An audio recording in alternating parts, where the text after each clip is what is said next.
Welcome to the Deep Dive. Today, we're really getting into some complex political dynamics, looking at how leadership, public perception, how they sometimes clash, especially in these high-stakes situations. Yeah, and our mission, as always, is to kind of unpack these complexities, power, trust, sometimes outright dissent, using the sources you've shared. And we're zeroing in today on a pretty intense recent event in Meru, Kenya. That's right. The reports we looked at, they didn't mince words. They called it a political war.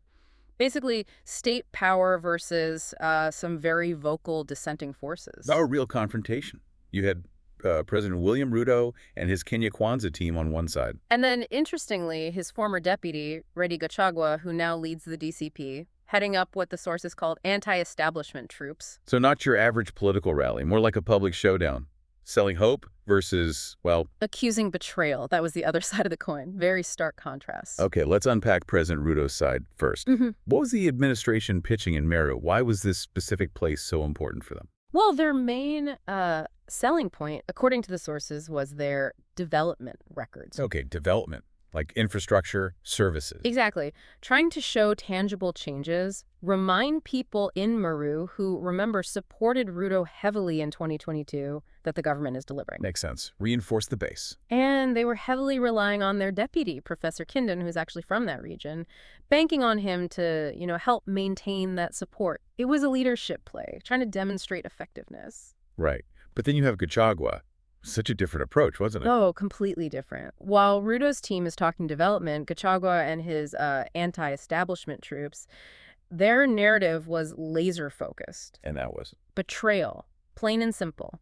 Painting Ruto's administration as one that has fundamentally betrayed the people. Wow.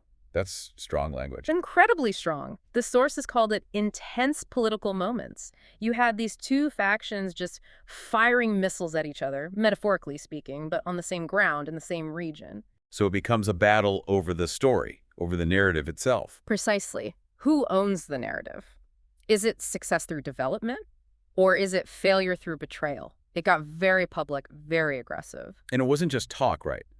Our sources suggest this spilled out, like, physically onto the streets. Yeah, that's where it gets really interesting. Meru itself became the center of a political war, as one source put it. Jabs, accusations flying not just from the podiums, but within the crowds. So what were Gachagua's forces actually doing on the ground? How were they challenging Ruto's support there? The reports indicate they were quite successful in installing anti-Ruto chants and symbols in the crowds. Really? In what was supposed to be his stronghold? Exactly. Imagine counter-chants erupting, maybe banners getting pulled down. A real visible challenge to the president's authority right there. It definitely signals a leadership challenge for Ruto in maintaining that grip. Which brings us to this idea of leadership failures. I mean, when a former close ally like Gachagua uses the word betrayal, that's significant, isn't it? Hugely significant. It really highlights a core challenge for any leader: maintaining trust, especially when dissent comes from someone who was once inside. And this event seems to illustrate how perceived failures, or maybe promises people feel weren't kept, can be weaponized, amplified in public spaces to directly challenge your authority, to erode that public confidence. The Meru situation shows how vulnerable leaders can be when those accusations of falling short come from former allies. It casts a shadow, It certainly does. So, thinking about this for you, our listener, what does it really mean when leaders face these very direct accusations of betrayal, not just from opponents, but from former insiders and from the public? Yeah, and maybe the bigger question is, in this age of intense public scrutiny, how do leaders effectively address that feeling? Or can they even avoid it? What happens to stability when these political battles, using such powerful emotional language like betrayal, are fought so openly right there on the ground?